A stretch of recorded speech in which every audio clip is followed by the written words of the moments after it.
Vamos então para a nossa continuação, né? Então, ser igreja é ação sacrificial. Só que eu quero só dar uma relembrada com vocês antes de nós entrar nessa parte, para nós entender bem sobre como é que funciona a igreja de Cristo na Terra. Que quando Jesus, então, ele morre e ressuscita ao terceiro dia, né? Sobe aos céus, os discípulos vê ele levitando, né? E é sugado para o céu. Até os anjos chegam e falam para os discípulos: por que vocês estão olhando assim apavorados? Da mesma forma que vocês estão vendo ele subir aos céus, vocês ainda verão ele descer. Então essa é a nossa esperança cristã. Um dia nós vamos ter Cristo descendo, arrebatando a sua igreja. Se nós estivermos vivos, né, nesse arrebatamento, nós vamos subir. Se não, se nós morrer antes, já é o nosso próprio arrebatamento. Mas essa que é a esperança da igreja logo na ressurreição de Cristo. É nós viver aqui na terra como igreja, sabendo que nós não temos profissão, nós não temos almejo algum, a não ser a missão de Cristo. Nós ganhar o máximo de pessoas possível para Cristo Jesus antes que Ele volte. Então, nossa profissão, nossos projetos, é tudo uma desculpa para nós cumprir a missão que é nós ganhar cada vez mais pessoas para Jesus. Aí é interessante quando vocês vão ver lá que o Espírito Santo desce, né? Em Atos dos Apóstolos, vocês vão perceber que ali tinha 3.000 pessoas que foram ganhas. Entre elas tinha ali pessoas que eram do Egito, tinha ali pessoas que eram de Corinto, tinha pessoas que eram de Roma. E quando eles receberam a palavra, a igreja de Jerusalém já tinha 3.000 pessoas. Teve pessoas que se converteram ali também, que era de Roma, e voltou para Roma. Uns eram da cidade de Galácia e voltou para Galácia. E eles voltaram pregando o evangelho. E lá surgiu igrejas, então, que não foi o apóstolo Paulo que fundou. Nós vamos falar daqui a pouco sobre Romanos, né? Porque o livro de Atos é justamente isso, as atitudes dos primeiros apóstolos e dos primeiros cristãos. Então nós vamos ver uma igreja em Jerusalém que já tinha 3.000 membros, se reuniam no templo, né, toda semana, mas vários pequenos grupos ao redor das casas, né, dentro das casas. E quando a igreja começou a ter cristãos em outras cidades, ela começou a ter líderes. Então nós vamos ver ali que foi uma distribuição de cristãos por tudo que é lado, começando por Samaria, passando ali pelos confins ali da Europa, indo para Roma, indo para Galácia, indo para Filipo, indo para Corinto, indo para Macedônia. Nós vamos ver que a igreja de Cristo foi crescendo naturalmente com grupos nas cidades. Não se sabe quantas pessoas tinham em cada cidade, mas provável que, por exemplo, na Galácia tinha 15 membros. Ali na Macedônia tinha 35. Em Éfeso tinha ali uns 150. Em Antioquia, que era uma das principais cidades onde Paulo e Barnabé eram membros, né? Ali diz que era uma igreja de 500 membros. Que a Antioquia era uma cidade que tinha muitos mestres, muitos pastores, tanto que o apóstolo Paulo estava ali com Barnabé, e foi ali que o Espírito Santo falou com ele: separai-me Paulo e Barnabé para a obra que eu os tenho chamado. Aí o apóstolo Paulo foi fundando várias outras igrejas, né?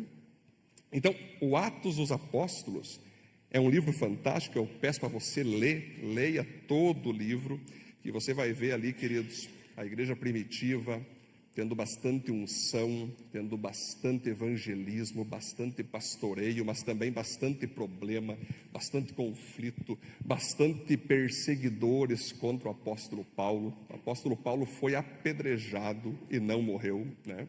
O apóstolo Paulo teve que fugir num cesto, porque queriam matar ele. E ele falava o seguinte: esse é o preço do evangelho, né? O verdadeiro evangelho tem um preço. Muitas pessoas vão aceitá-lo, outras não vão aceitá-lo e vão seguir a vida. Outros não vão aceitar e vão atirar pedra. Então ele se escapava por cestos, ele se escapava por tempestades em barco. A igreja não foi fácil, a igreja primitiva ela teve muita oposição. Então vocês leiam Atos, para vocês não ficar nas minhas palavras. Leiam todos os capítulos de Atos. O apóstolo Paulo foi preso por pregar o evangelho. Quando você vai ver Paulo e Silas na prisão, né? Quando ele estava preso, a gente acha que é uma prisão como os dias de hoje, né? Com a grade, assim, o pessoal atrás, mas na verdade as prisões do apóstolo Paulo era uma em cima da outra. Então, se um cara defecava em cima, caía na cabeça do cara de baixo. Era bem tranquilo. E ali a Bíblia fala que Paulo e Silas, naquela situação, presos, eles louvaram ao Senhor, né? Então eles louvavam porque eles tinham orgulho de ser perseguido e atingido por amor ao Evangelho. Então hoje, quando a gente chega nos tempos nossos, né, a gente quer viver um Evangelho sem dor, quer viver um cristianismo sem conflito. A gente quer viver uma igreja que seja amigo de todos. A gente quer ser cristãos aceito por todos os subgrupos da terra. A gente quer ser cristão que tem Jesus Cristo como Deus, mas também não tem problema de nós termos outros deuses. Então, a igreja moderna, né, na sua maioria, ela acaba se pervertendo justamente porque ela não quer mais sofrer. Então, um cristão que não quer sofrer nesse mundo, não entendeu o que é ser cristão. Então, nós estamos no mundo com a camiseta de Cristo, nós somos o time de Cristo Jesus. Então, é evidente que nesse mundo vai ter pessoas que vão achar legal, não vão ser cristãs, mas vão achar bacana, vão se simpatizar com a nossa fé, mas outras não. Outras não vão concordar. Então, você tem que ler Atos dos Apóstolos para você entender perfeitamente os capítulos, ok? Então nós vamos hoje falar sobre o nosso título. Olha que legal, gente. Ser igreja é uma ação sacrificial. Esse é um título, eu sei que nos confronta, que nos leva a um raciocínio lógico. Poxa, então para mim ser igreja, eu tenho que me sacrificar, pastor. Está brincando? Pastor, não tinha uma palavra melhor? Estou cansado, trabalhei a semana inteira, pastor. Já estou sacrificando-me pelo meu salário. Aí agora, em pleno domingo, quero descansar minha alma. O título é: ser igreja é uma ação sacrificial. Mas lembre-se, eu vou provar pela Bíblia, tá? Isso aqui não é cultismo, não é eu falando, e nem eu falando em nome de algum grupo que não seja a Bíblia, né? É a Bíblia. Olha só, ser igreja é uma ação sacrificial. E aí a gente vai para Romanos agora, 12, 1 ao 2. Lá diz assim: portanto, meus irmãos, por causa da grande misericórdia divina, peço que vocês se ofereçam completamente a Deus como um sacrifício vivo. Então aqui, eu vou ler de novo essa parte. Porque, gente, eu vou chocar vocês um pouco hoje, tá? Então eu vou ler com bastante calma o texto, tá bom? Para a glória de Deus, a Bíblia, ela é muito maravilhosa. Então ele diz: meus irmãos, por causa da grande misericórdia divina, peço que vocês se ofereçam completamente a Deus como um sacrifício vivo, dedicado ao seu serviço e agradável a Ele. Esta é a verdadeira adoração que vocês devem oferecer a Deus. Olha só, esta é a verdadeira adoração que vocês devem oferecer a Deus. Ou seja, sacrifício e serviço. Repararam, gente? O próprio texto responde. Qual que é uma verdadeira adoração a Deus? Sacrifício e serviço. Não vivam como vivem as pessoas desse mundo, mas deixem que Deus os transforme por meio de uma completa mudança da mente de vocês. Assim vocês conhecerão a vontade de Deus, isto é, aquilo que é bom, perfeito e agradável a Ele. Bem, óbvio Deus, para esse texto, glória a Deus. Então, gente, na verdade eu poderia ler todo o capítulo 12, daria para fazer, na verdade, uma série só em Romanos, que é muito bacana. Vamos planejar isso aí em oração, para um dia nós fazer uma série só em Romanos, que é bastante conteúdo bacana para nós estudar. Mas quando a igreja de Roma foi fundada, alguns acham que foi o apóstolo Paulo, mas não foi o apóstolo Paulo. O apóstolo Paulo, tanto que ele escreve essa carta para a igreja de Roma, e ele fala na carta que ele queria poder conhecê-los, ele queria poder visitá-los.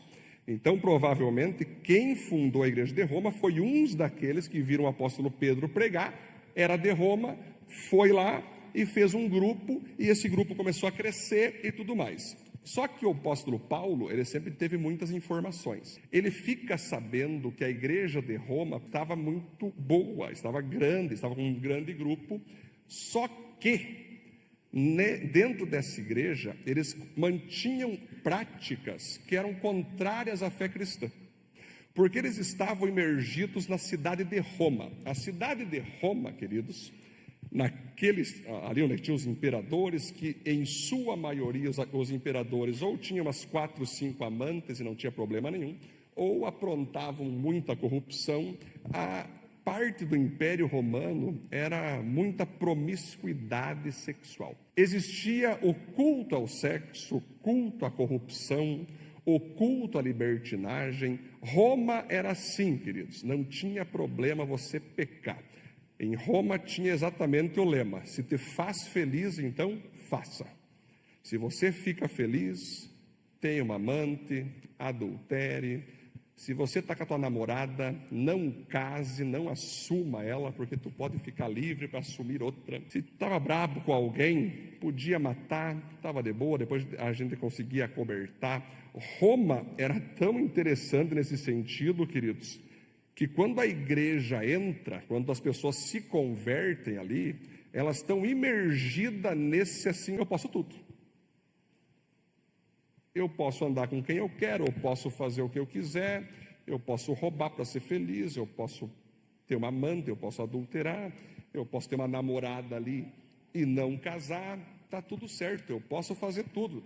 É liberação total, porque o imperador também é assim, Roma totalmente assim. Era bebida, era libertinagem, era tudo que você poderia imaginar. Era arrogância por causa de bens materiais, orgulho por causa de posição social. Então, gente, eu podia ficar aqui horas falando sobre o Império Romano. Então, esses cristãos, quando eles se convertem, eles recebem Jesus, eles de fato gostaram do Evangelho. Aí, o problema é que eles continuavam na igreja, depois eles saíam e bebiam, algazarra, festa, fornicação, imoralidade sexual, roubo, mas eles continuavam na igreja, estavam felizes com Cristo Jesus. Aí o apóstolo Paulo fica sabendo disso, e o apóstolo Paulo, como o teólogo dos gentios, ele então faz uma carta para ir até a igreja de Roma, para aqueles líderes que estavam ali, podiam ser vários líderes ou um casal de líderes, né? E aí ele começa a discipular aqueles cristãos de Roma, porque eles estavam confundindo graça com liberação para fazerem o que quisessem das suas vidas. Ele então escreve para os romanos isso: romanos, olha só, eu sei que vocês curtiram a presença de Deus, legal a presença do Senhor, né? A presença do Espírito Santo é top, sim ou não? É top, eu sei disso. Eu sei que vocês curtiram receber o amor de Cristo Jesus.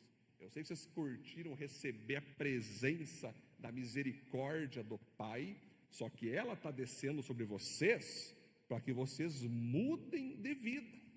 Não permaneçam iguais vocês estavam, como vocês eram antes de Cristo. Existe uma frase que fala assim, né? Venha como você está, mas não permaneça como você está. E aí ele começa a trabalhar, queridos, toda uma mudança de mentalidade, uma mudança de posicionamento, porque eles tinham que ser igreja, não só participar da igreja. Que diferença eles teriam lá fora se eles só eram bons para congregar, mas não bons para mostrar transformação, para mostrar diferença diante das pessoas? Então aí é que está o jogo. A graça de Cristo, ela nos dá de graça a salvação, mas para mim permanecer salvo, eu tenho que mostrar a transformação. A salvação é de graça, mas eu ser transformado tem o preço da obediência. Graça sem transformação é desgraça. Aí é que está o jogo. Então, muitos desses cristãos que estavam aqui em Roma, queridos, eles certamente tomaram um susto, porque estava uma vida muito boa, não tinha conflito com ninguém, até porque como é que vai ter conflito? Não mostra a diferença.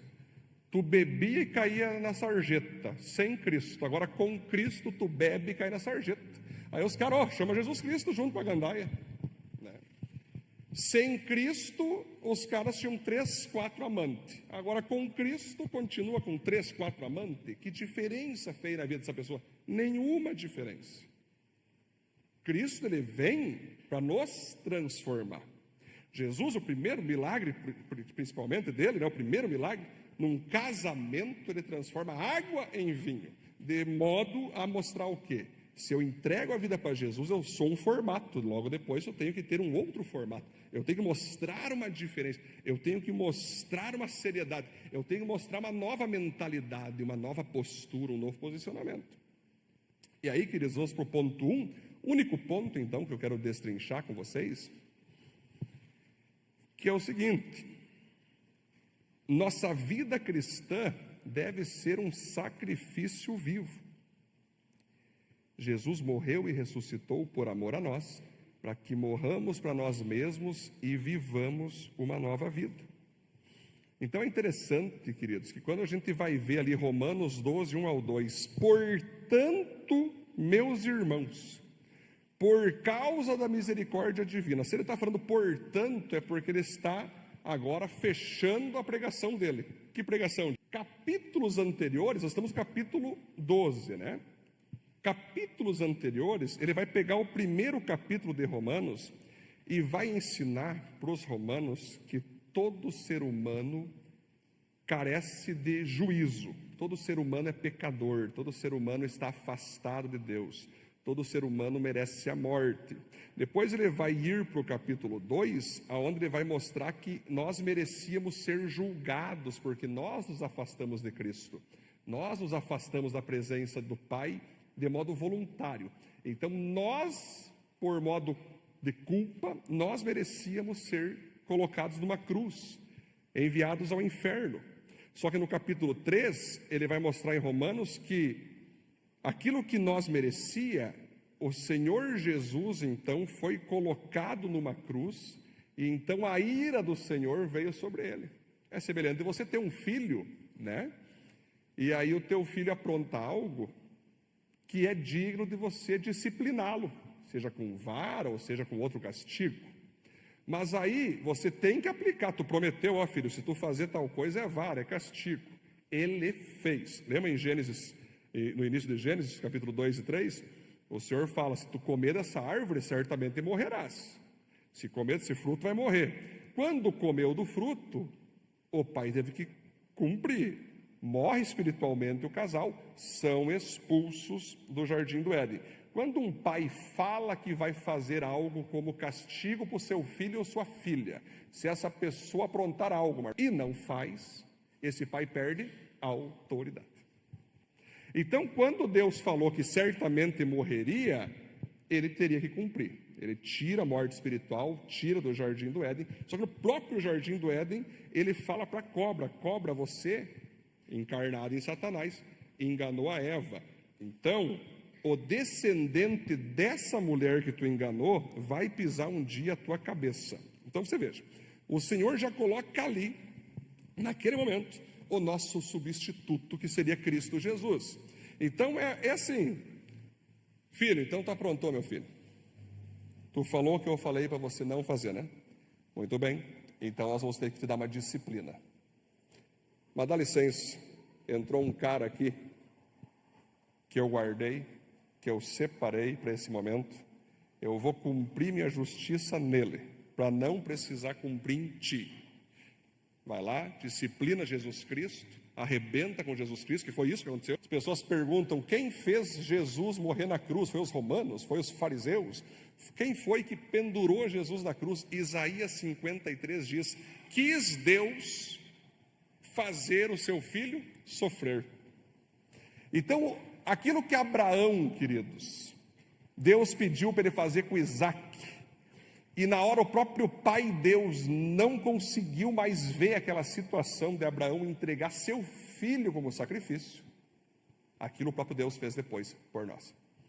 Então, ele coloca Jesus no nosso lugar, porque Jesus sabia, o pai tem que cumprir a sua promessa. Ele falou que ia ter castigo, tem que ter. Mas o Senhor Jesus entrou no nosso lugar. E por isso que eu digo, gente, que maravilha. Ele morre, ele sangra, ele vai para o inferno 3 dias, ele ressuscita, para que agora você e eu possamos simplesmente dizer, Senhor, eu entrego minha vida a Ti. Muito obrigado, Senhor, porque a surra que eu devia tomar, a ira de Deus que deveria vir sobre mim, a ira de Deus contra toda a humanidade que deveria vir sobre mim, que eu me afastei de Deus, eu com minhas práticas estou completamente contra Ti. Essa ira desviou-se para Cristo Jesus, e agora eu posso então ter uma nova vida. Que legal, né, cara? Então você repare, os capítulos vão falando. Depois ele vai falar no capítulo 4, como que eu vivo essa nova vida? Pela fé. Eu tenho que colocar fé em Cristo, eu tenho que entender que a fé é a certeza das coisas que não se veem. Eu não preciso ver Deus, eu não preciso ver Cristo para acreditar que eles existem, eu não preciso vê-lo para me segui-lo, né? Depois você vai ver o capítulo 5, ele fala de reconciliação, que Deus nos reconcilia em Cristo, aquilo que nós éramos no Éden. Em Cristo o Senhor nos colocou de volta na sua presença. Capítulo 6 vai falar da santificação, que nós não somos mais pecadores lutando para ser santo, nós somos santos lutando contra o pecado. Santificação diária. Depois ele fala em Mateus, ali em Romanos, né, capítulo 7, o conflito que há dentro de você e de mim, que o bem que nós queremos fazer, a gente não consegue, geralmente a gente está levado a fazer o mal, e o mal que eu não queria fazer, geralmente eu faço. Quem me livrará do corpo dessa morte? Ele faz um nocaute, graças a Deus por nosso Senhor Jesus Cristo. Ou seja, esse conflito, essas tentações, o Senhor manda o Espírito Santo para nos controlar. Depois ele vai falar no capítulo 8 sobre a liberdade que nós temos em Cristo. Nós podemos fazer o que nós quisermos, nós podemos nos desviar, nós podemos pecar, mas nós não faremos isso, porque nós sabemos que o Senhor morreu por nós, para que morresse essa estrutura pecaminosa e nós vivêssemos uma nova vida, né? É que nem aquele pastor que disse uma vez: você pode ir para uma festa como crente? Pode. Você pode viver em adultério como cristão? Pode. Você pode roubar pessoas como cristão? Pode. Mas você só não vai poder subir no céu nesse estado. É legal as palavras pentecostais, gosto muito. E aí, estamos trabalhando tudo isso. Ele trabalha inclusive o povo de Israel no capítulo 9, quando eles falam assim: mas então Israel é o povo de Deus? Não. Agora só é povo de Deus quem nasce de novo em Cristo. O povo de Deus tem promessas para eles, o povo de Israel, que o Pai está cumprindo até hoje: prosperidade, poder militar, dá tudo certo, vitórias militares. Mas salvação não é para o judeu só por causa que ele é judeu. Não, agora se o judeu não tem Cristo, ele não vai ser salvo. Logo, o verdadeiro Israel na terra é a igreja de Cristo. Então, o povo de Deus na terra hoje, o Israel verdadeiro hoje na terra, é a igreja, é o Israel espiritual, né? Aí depois ele vai falar sobre o capítulo 10, como você pode receber Jesus.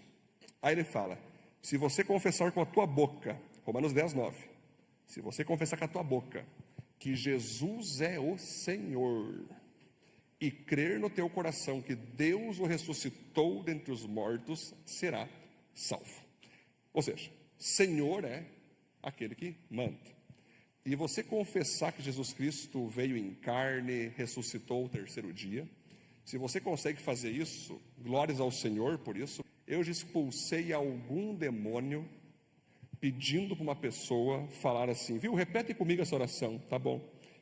Eu confesso que Jesus Cristo veio em carne, morreu e ressuscitou. E aí começou a ver, algum demônio eu já expulsei com pessoas que não conseguiram dizer que Jesus ressuscitou dos mortos, que Jesus é o Senhor. Não conseguiu. Que é uma coisa espiritual, né? Na verdade, o Satanás, o diabo, ele sabe que no momento que você confessar Jesus como Senhor, é o primeiro passo para você viver uma vida debaixo dele. Satanás, quando ele era Lúcifer, ele tinha intimidade com o Pai. Ele andava com o Pai, ele andava com Jesus, era um cara que estava curtindo o ambiente do céu, até que um dia ele se orgulhou, se levantou contra o Senhor Jesus Cristo e tal, queria pegar o lugar de Jesus, o pai pegou e chutou ele com os anjos. Aí ele se transforma de Lúcifer, que é anjo de luz, em Satanás, anjo das moscas, né? E cai a terça parte juntos. E aí, qual que é a principal missão do Satanás? É o seguinte: ele vê você louvando a Deus, ele vê você lendo a Bíblia, ele vê você chorando na presença do Senhor, ele vê a tua família feliz numa igreja. Isso dá ódio em Satanás, porque ele um dia teve a chance, ele aproveitou, ele teve isso por muito tempo no céu, mas ele perdeu e foi expulso do céu, e ele sabe que não tem mais como reconduzi-lo àquela posição que ele perdeu. Então a missão dele agora é no ódio, é na inveja, tentar tirar todas as pessoas que ele puder da presença que ele perdeu. Mas por que eu digo isso, gente? É para alertar você que você está bem, você está com Cristo Jesus, você está com o teu Senhor, você está salvo, você está livre da ira. Mas não esqueça que o diabão, a missão dele diária, todo dia ele vai insistir. Enquanto você estiver vivo nessa terra, seja você ficando vivo até os 80, até os 100, até os 45, até os 50, ele vai ficar, como a própria Bíblia diz, à espreita, como um leão querendo te devorar. Então nós não estamos aqui para dizer ande com aquele, se afaste. Não, gente, que está aqui para alertar você, para cuidar de você e manter você salvo em Cristo. A nossa única intenção como igreja é que vocês todos sejam salvos.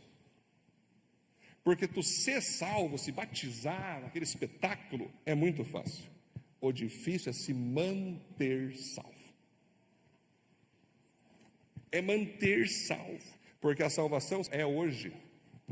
Eu posso ter 35 anos de fé, se no meu 36º ano eu não vigiar, eu caio. A salvação é hoje. O próprio Jesus disse: a salvação é hoje. Eu tenho que me manter crente hoje, não é amanhã. Amanhã é outro dia. Hoje eu levantei, eu me mantenho crente. Mas já está 35 anos assim, não vai cair nunca. Satanás se afasta de mim. Eu tenho que ser crente hoje. Já estou 40 anos, maravilha, eu quero ficar mais 80 anos então. Eu vou ficar firme hoje, porque o diabão ele fica ali, e aí hoje tem rede social, e hoje está expandido a armadilha, né? A arapuca, para você sair da presença de Deus. Hoje está amplificado. O diabo tem uma estrutura hoje, galera, que ele pode derrubar uma pessoa dentro da sua própria casa assistindo algum vídeo no YouTube.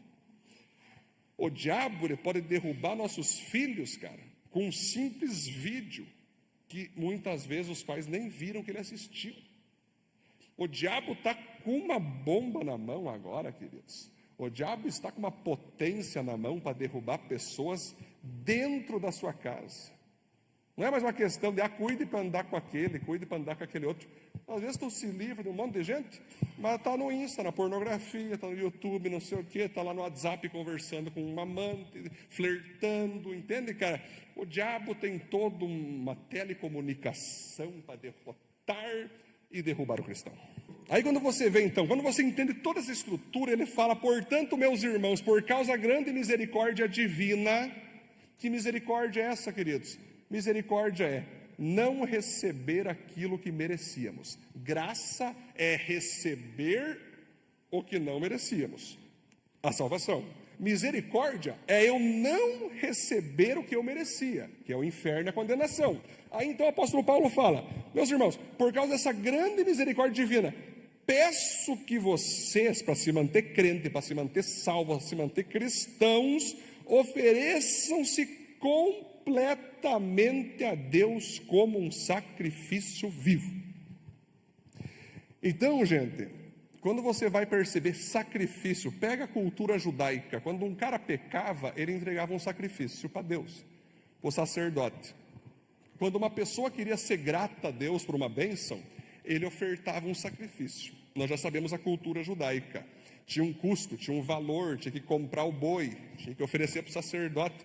O sacerdote fazia todo um trabalho de tirar sangue, tirar vísceras, queimá-lo por completo no altar. Chega o Senhor Jesus Cristo, ele se coloca como nosso último sacrifício para perdoar nossos pecados. Mas o sacrifício não é tirado da vida cristã. O que é um sacrifício? É você pegar algo que você queria manter, mas você entregar. Se fala muito de Abraão, que Abraão, e eu falei até sobre isso, colocou Isaac no altar. E na hora final, o Senhor não permitiu-lhe matar Isaac.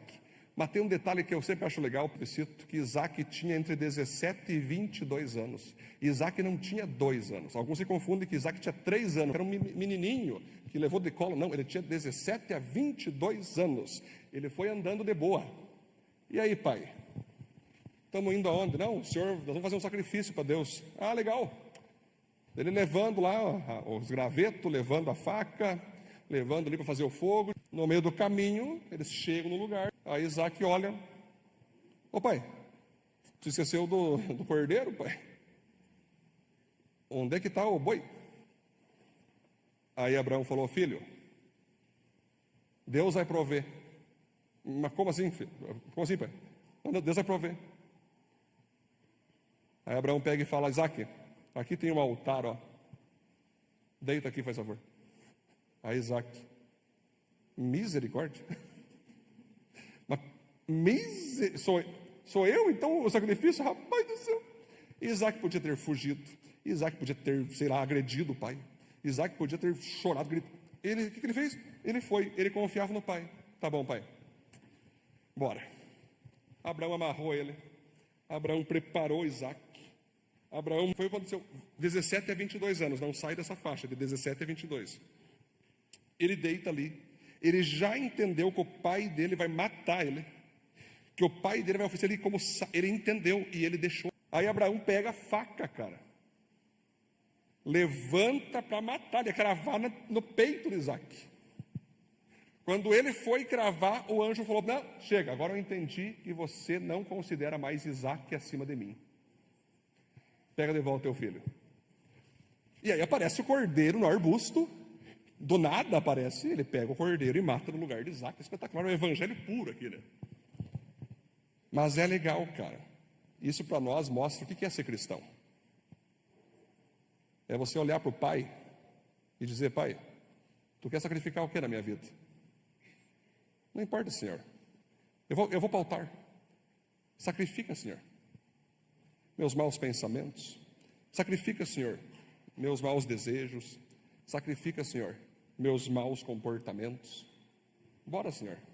O que precisar, vamos lá. Eu não quero que nada fique entre eu e o Senhor. E é interessante que vai falar que elas se ofereçam completamente como um sacrifício vivo. Isso que é o legal. Nós, diferente dos sacrifícios do Antigo Testamento, que eram sacrifícios mortos, no momento que tu se ofereceu ali, o boi, sacrificado está. Mas nós vamos todos os dias ser sacrifícios vivos, ou seja, todo dia nós vamos poder deixar de ser um sacrifício. Se nós quiser, podemos ter 10 anos de conversão, podemos ter 19 anos de conversão. Tu vai estar no altar e tu é vivo. Se tu quiser, tu vai levantar e vai vazar, e vai seguir com a tua vida, e vai parar de viver uma vida de sacrifício. Tu é um sacrifício vivo, ou seja, o teu sacrifício não é imposto, o teu sacrifício é uma disponibilidade tua, porque você honra o que Cristo fez por você numa cruz, ressuscitou ao terceiro dia, e por tanto amor que Ele derramou por você, você vai derramar todo o teu sacrifício por amor a Ele. Então, o teu sacrifício diário não é uma imposição. O Senhor não te obrigou, o Senhor não te amarrou para você fazer o que Ele está pedindo. Você foi para o altar diário e disse: Senhor, mais um dia eu morro com meus pecados. Mais um dia eu queria poder reagir a isso, mas não vou. Mais um dia eu queria poder desistir, mas eu não vou. Mais um dia eu ia querer pecar, Senhor, mas eu não vou. Mais um dia que eu poderia voltar a ser mundano dos piores, mas eu não vou. Mais um dia que eu poderia abrigar ódio no coração, mas eu não vou. eu me coloco em sacrifício com a minha vida. Eu vivo, me coloco como sacrifício. Lembro uma vez que eu ouvi um pastor pregar, ele era meio que general do exército, e ele tinha um problema, né, porque ele brigava com a esposa, antes de ser cristão, né, diz que ele brigou com a esposa, até batia na mulher dele e tudo mais, né, brigava com a filha, e ele conta esse testemunho, que quando ele se converteu, ele era muito arrogante, ele xingava a mulher, xingava a filha, era terrível conviver com ele. Aí quando ele se converteu, ele leu o texto, Gálatas 2:20, já estou crucificado com Cristo, agora vivo não mais eu, mas Cristo vive em mim. E aí ele entendeu imediatamente no Espírito Santo que ele nunca ia deixar de querer ser violento, de querer ser arrogante, de querer ser um mala. Todo dia ele ia ter a tentação, mesmo ele tendo Jesus Cristo. E aí ele entendia que ele todos os dias ele devia fazer o que Jesus fez, abrir os braços e ir para a cruz. Então quando ele ficava bravo com a esposa dele, ele só abria os braços: Senhor, eu não vou ficar bravo com minha esposa. Não, ele ia para a cruz, morria ali, a mulher não via, mas ele dentro dele ia. Ele ia, abraçava a esposa e dizia que amava ela. Aí ele tinha filha, né, queria xingar a filha, ele: Senhor, estou com uma vontade de xingar ela, mas bora, me crucifica. Ele era crucificado. Ô minha filha, Deus te abençoe. Então vocês entendem, gente? Como que eu posso entregar a vida para Jesus e seguir a mesma coisa? Não tem como. Aí você vai perceber que essa questão de tu se oferecer completamente como sacrifício vivo, é você botar ali mente, coração, ações, corpo, relacionamento, finança, tudo tu entrega a Deus, né? Martinho Lutero que dizia que quando uma pessoa batizava nas águas, ele dizia que ele sempre pensava que ele deveria batizar as pessoas junto com a carteira no bolso, para que a pessoa também, a parte financeira, batizasse junto. E o cara às vezes se batiza, né? Morre para o mundo. Ele: não, a parte financeira é minha. Ninguém mexe, ninguém toca. O dinheiro é meu, a casa é minha, o carro é meu, tudo isso aqui é meu, pertence a mim. E aí quando Deus pede um sacrifício, tu não faz, né? O comum de um cristão deveria ser: ó, Deus, o que o Senhor precisar de mim, estou te entregando. Se o Senhor pedir para mim que eu pague um alimento para alguém, eu pago, Senhor. Se o Senhor pedir para mim doar minha bicicleta, eu dou. Um adolescente que mostra que sacrifica é quando ele dá o Play 5 para a galera. Um adolescente dá um Play, mas isso aí é nível Ferrari do adulto. Ah, não adianta. Ah, meu Deus do céu, só do adolescente sentir de doar esse Play 5, imagina que loucura. Mas é isso aí, cara, quando você não tem mais nada que é teu, né, queridos? Não há mais nada. Nós nos oferecemos completamente. Então não é, a minha vida não é mais minha. Então, tipo assim, cara, eu sempre falo, eu tinha outros projetos da minha vida. O Senhor falou para mim ser pastor. Eu tinha 3 sonhos engatilhados, prontos para ser executados. E o Senhor falou para mim: não, tu vai ser pastor. Ou seja, quando a galera me bate, me critica, cara, eu não dou a mínima, porque eu estou nessa, por causa deles. Eu estou em obediência total a Ele. De eu estar como pastor, de estar com vocês. Amo, claro que tenho paixão pelo ministério. Vocês entendem, gente? Foi uma renúncia minha total, né? Por quê? Porque eu me ofereci completamente a Deus. Minha esposa se ofereceu completamente a Deus, né, amor? Então nós não se preocupamos se nós vamos ter 100 membros, 3, 5, 9. Nós não estamos nem aí. A nossa missão, ela está nele. Então eu sempre digo, o Senhor sempre vai confiar para nós ovelhas. Seja 300, 400, 70, 30. Nós não estamos nem aí, cara. Porque nós estamos vivendo uma missão. Eu falo: Senhor, nós nos oferecemos completamente a Ti. Vamos fazer sempre a nossa parte, amar o Senhor, amar os irmãos, falar a verdade, pregar o Evangelho, dar oportunidades para pessoas liderar, né? A gente dá oportunidade, a gente é que nem o semeador, né? Jesus Cristo foi dando oportunidade, né? Uma terra deu certo, outra terra não deu certo, aí a gente vai, dá oportunidade, dá, né? A gente oferece chance, a gente confia nas pessoas, a gente confia. Porque nós estamos nessa missão totalmente porque o Senhor deixou claro a nós, né? Uma hora eu conto meu testemunho para vocês, como que eu virei pastor, tá, gente? Como é que foi a pegada, né? Porque o Senhor falou forte, e ficou clara a vontade dele. Você vai entregar a tua vida de modo completo a mim. Então, tudo que eu faço, o Senhor está junto. Qualquer coisa que eu vier fazer, o Senhor vai estar junto. Então, esse que é o jogo. Eu me ofereço completamente. Mas nós vamos analisar aqui, gente, olha só, quando ele fala, né? Não vivam como vivem as pessoas desse mundo. E aqui que está o jogo. Aqui que está o jogo. O que você ainda faz que se assemelha às pessoas desse mundo? Só que nós estamos vivendo um tempo hoje no Brasil, no mundo, que o cara acha que ele pode ser crente sim, e também do mundo. Qual que é o problema? Porque se eu não for do mundo, como é que eu vou vender para eles? Como é que eu vou ter relacionamento comercial? Eu tenho que, pastor, dar uma, sabe, pastor, fingir que eu não sou crente. Eu tenho que, sabe, pastor, tolerar certas coisas, pastor. Eu tenho que, pastor, dar uma dançada, uma requebrada, pastor, concordar, me fingir. Não. Aqui diz o seguinte: não vivam como vivem as pessoas desse mundo. Não é a pessoa do mundo no sentido convívio social. Mundo aqui é pessoas que estão na prática do pecado.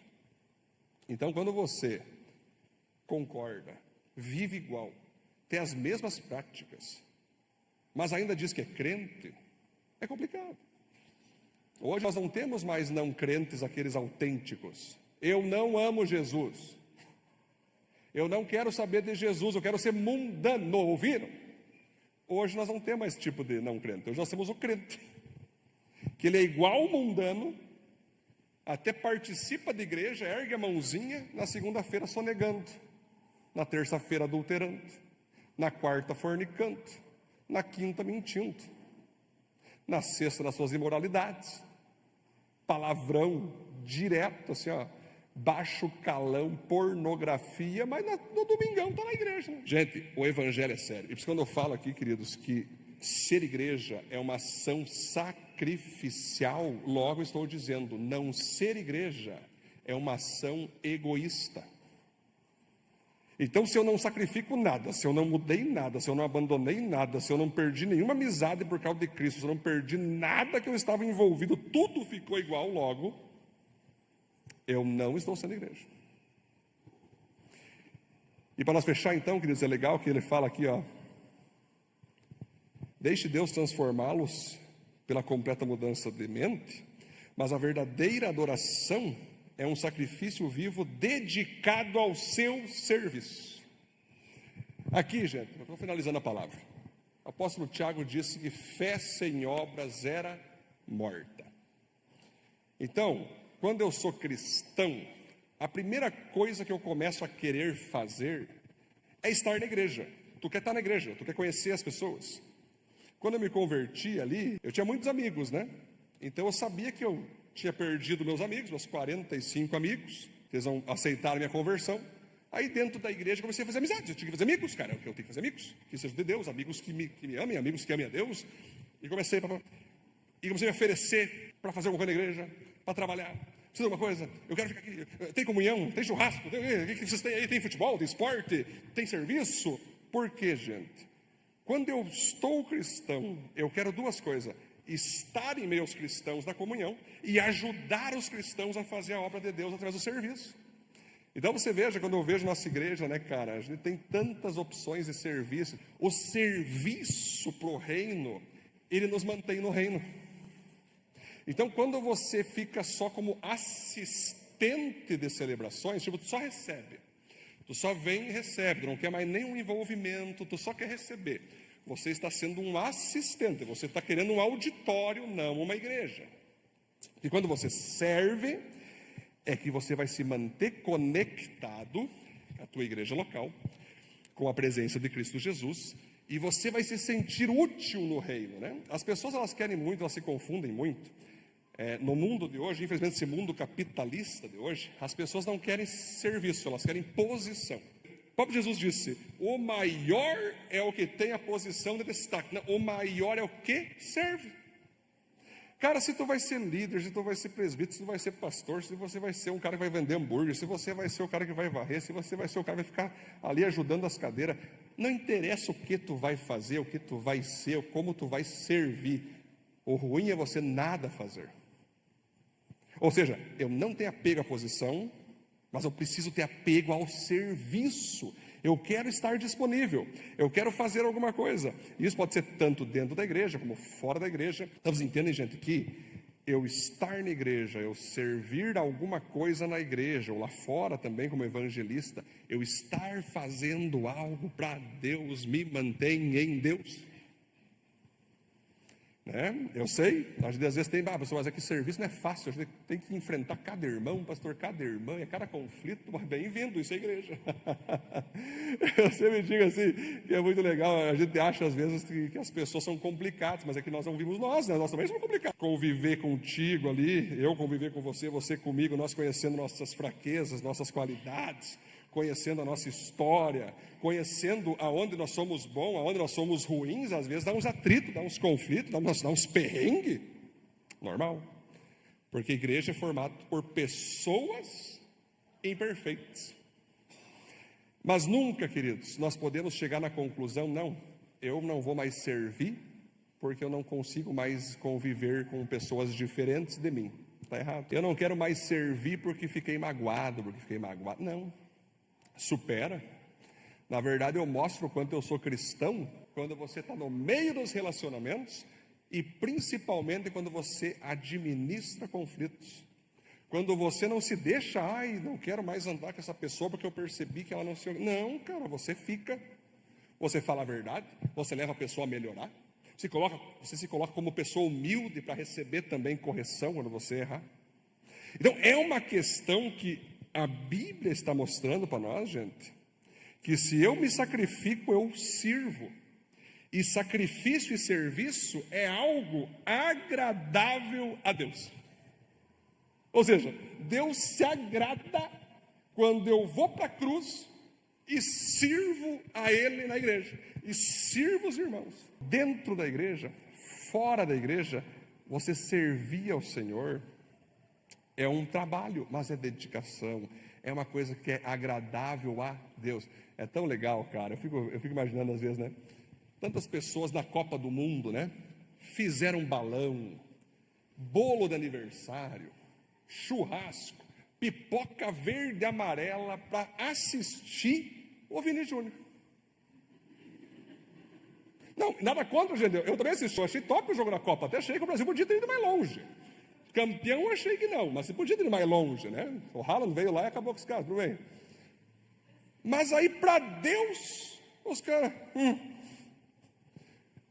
vamos jantar lá em casa, vai ter um tempo de comunhão, vamos rachar o lanche. É uma coisa assim, cara, não tem sacrifício nem para tentar ganhar uma pessoa para Jesus. Mas por isso que eu falo, gente, a gente dá muita desculpa, né? Para a Copa, para churrasco com os amigos, para churrasco do futebol. Mas quando é uma coisa para você levar a pessoa para a tua casa, né? Falar de Cristo, Bíblia, fazer um troço top, a pessoa fica, estou cansado, estou muito cansado. Porque às vezes a pessoa fala assim para mim, pastor, eu não vou no culto hoje que eu estou doente. Eu só pergunto, amanhã tu vai trabalhar? Vou. Tá, mas e aí? Se tu pode trabalhar amanhã, por que tu não pode vir no culto hoje? Estou errado em pensar assim, gente? Se a pessoa consegue se locomover até a empresa, por que não para a igreja? É sempre assim, queridos, é sempre a mesma coisa. Parece que para Deus é um parto. De novo hambúrguer. Essa igreja só pensa em dinheiro. Paga isso aqui sem dinheiro para tu ver. Mas quando é para sair lá fora, quando é para sair de férias, quando é para ir para a praia, vende até a mãe. Mas para a igreja, nossa, ele só pensa em dinheiro. Nossa, está muito caro. Demorou muito. Perceberam como é que o inimigo age? Ele consegue sempre demonizar na tua mente coisas que são para Deus. Mas quando é para ti, para amiga, para amigo, coisa que tem nada a ver com Deus, tu faz o teu melhor. Tu gosta. Pinta até as paredes com o nome das pessoas. Eu não estou ironizando, estou falando sério, cara. Isso é uma verdade. Quando Deus se agrada de nós, é porque nós estamos nos dedicando ao seu serviço. Somos dedicados ao serviço. O Senhor fica feliz quando você, de alguma forma, serve a tua igreja, serve o Senhor, serve as pessoas, né? Conclusão, vamos lá, para nós finalizar. Um sacrifício vivo pode saltar do altar de renúncia a hora que quiser. Mas somente quem é grato a Jesus de verdade seguirá voluntariamente se sacrificando por amor a Ele. Amém? Paulo de Deus, esse texto, glória a Deus. Nós estamos juntos no mesmo barco, tá? Nós estamos juntos no mesmo esquema. Todos nós, com certeza, queridos, vamos todos os dias ter a tentação de cair fora. Todo dia, tu vais ser tentado, todo dia, a cair da cruz. Todo dia, você vai querer sair do altar. Todo dia você vai querer sair de uma vida de sacrifício. Eu me incluo como pastor, vocês podem se incluir. O segredo é nós botar a vida cristã não a um curto prazo, mas a um eterno prazo. Não, eterno prazo. A gente tem que querer servir. Até porque, gente, vocês vão saber de uma coisa, que lá no céu, quando nós chegar no céu, alguns têm uma impressão errada, nós vamos ficar igual borboleta falando santo, por toda a eternidade. Jesus disse: estou preparando lugar para vocês, estou preparando morada para vocês. Se não fosse assim, não teria dito: vou preparar-vos um lugar. Ou seja, quando nós estivermos no céu, nós não vamos parar de servir ao Senhor. Vamos seguir adorando, louvando, chamando o Senhor de santo o tempo todo, mas nós vamos estar em função, vamos estar úteis a Ele, vamos estar fazendo alguma coisa no novo céu e na nova terra, né? Então, com seus olhos fechados, queria que você tivesse um tempo de oração agora. Queria que você tivesse agora um tempo de oração, meditação, e se colocasse na presença do Espírito Santo agora. Pode desligar aqui também, queridos. Isso. Momento agora entre que você pode se colocar: Senhor, eu quero que o Senhor me mostre, Senhor. Talvez eu nem sei, às vezes você nem sabe, mas talvez o Espírito Santo mostre alguma coisa para mim, para ti. Que o Senhor quer que tu sacrifique, o Senhor quer que você renuncie, que você coloque no altar, né? Algo talvez nem pecado seja, mas é algo que te afasta da presença do Pai. Como está a tua vida de serviço ao Senhor? Como você está devolvendo como gratidão o que o Senhor fez por ti?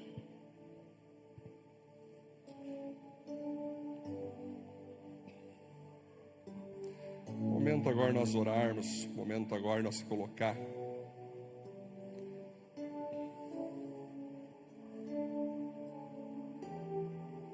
Glórias a Ti, Senhor. Nossa vida cristã deve ser um sacrifício vivo. Jesus morreu e ressuscitou por amor a nós, para que morramos para nós mesmos e vivamos uma nova vida. Um sacrifício vivo pode saltar do altar de renúncia a hora que quiser, mas somente quem é grato a Jesus de verdade seguirá voluntariamente se sacrificando por amor a Ele. Senhor, te louvamos, Pai, por essa pregação. Te louvamos, Deus, que o Senhor nos iguala aqui, Senhor. O Senhor sabe que o primeiro pregador que o Senhor prega na cruz é aquele que traz a palavra. Eu me coloco junto com os irmãos agora, Senhor, colocando, Pai, que nós jamais queremos, mesmo que doa, sair de uma vida de sacrifício, sair de uma vida de serviço ao Senhor. Ataques virão, Senhor, circunstâncias virão, o demônio, Satanás, vai tentar fazer tudo para que nós nos desanimemos com a Tua presença, nos desanimemos com a Tua obra, nos desanimemos com o Teu serviço. Ele vem com força total, Ele vem com propostas, Ele vem com relacionamentos, Ele vem de todo jeito, para que nós comecemos a pensar: não preciso servir mais a Deus, isso me dá muita canseira, isso me dá muita fadiga, isso é ruim, e temos tantas desculpas internas que nos fazem se afastar do Senhor, se afastar de lavar os teus pés, Senhor, se afastar, Pai, de sermos úteis a Ti. Então, Deus, em nome de Jesus, que diariamente, Senhor, nós venhamos a estar com nossos pensamentos pecaminosos sacrificados, nossos sentimentos pecaminosos sacrificados, que todos os dias nós venhamos a estar com nossas ações, comportamentos sacrificados ao Senhor, crucificados na cruz, Pai. E nos ajude, Senhor, a conseguir retribuir ao Senhor tudo que o Senhor nos deu. O Senhor nos deu algo que não tem preço que pague, não tem trilhão, não tem bilhão que pague o que o Senhor nos pagou, que foi a tua salvação, Senhor, que foi a eternidade contigo. Não existe preço que pague. Então, como que eu não vou devolver a Ti um pouco do meu tempo para Te adorar e para Te servir, Senhor? Nós vamos fazer isso, Pai. Nós podemos fazer isso, Senhor. Te amamos, Pai, Te adoramos. Nos levante, Senhor. Nos fortaleça, Pai. Nos encha com o Teu Espírito Santo, Senhor. Sim, Pai, nós amamos o próximo. O Senhor nos ensina a amar as pessoas que não são cristãs. Nós também não fomos cristãos um dia e um cristão nos trouxe para a Tua presença.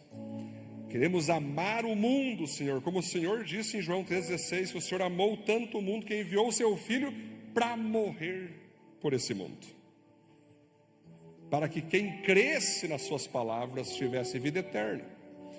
Então a forma mais maravilhosa de nós amar as pessoas lá fora é nós morrendo para os pecados que eles cometem, é nós morrendo para o sistema que eles vivem, é nós morrendo para a cultura que eles estão imersos, e nós podemos mostrar para eles uma vida ressuscitada, uma vida santificada, uma vida onde eles possam dizer, mesmo com ódio, essa é uma pessoa livre em Cristo, essa é uma pessoa feliz em Cristo. Como eu queria poder viver essa vida.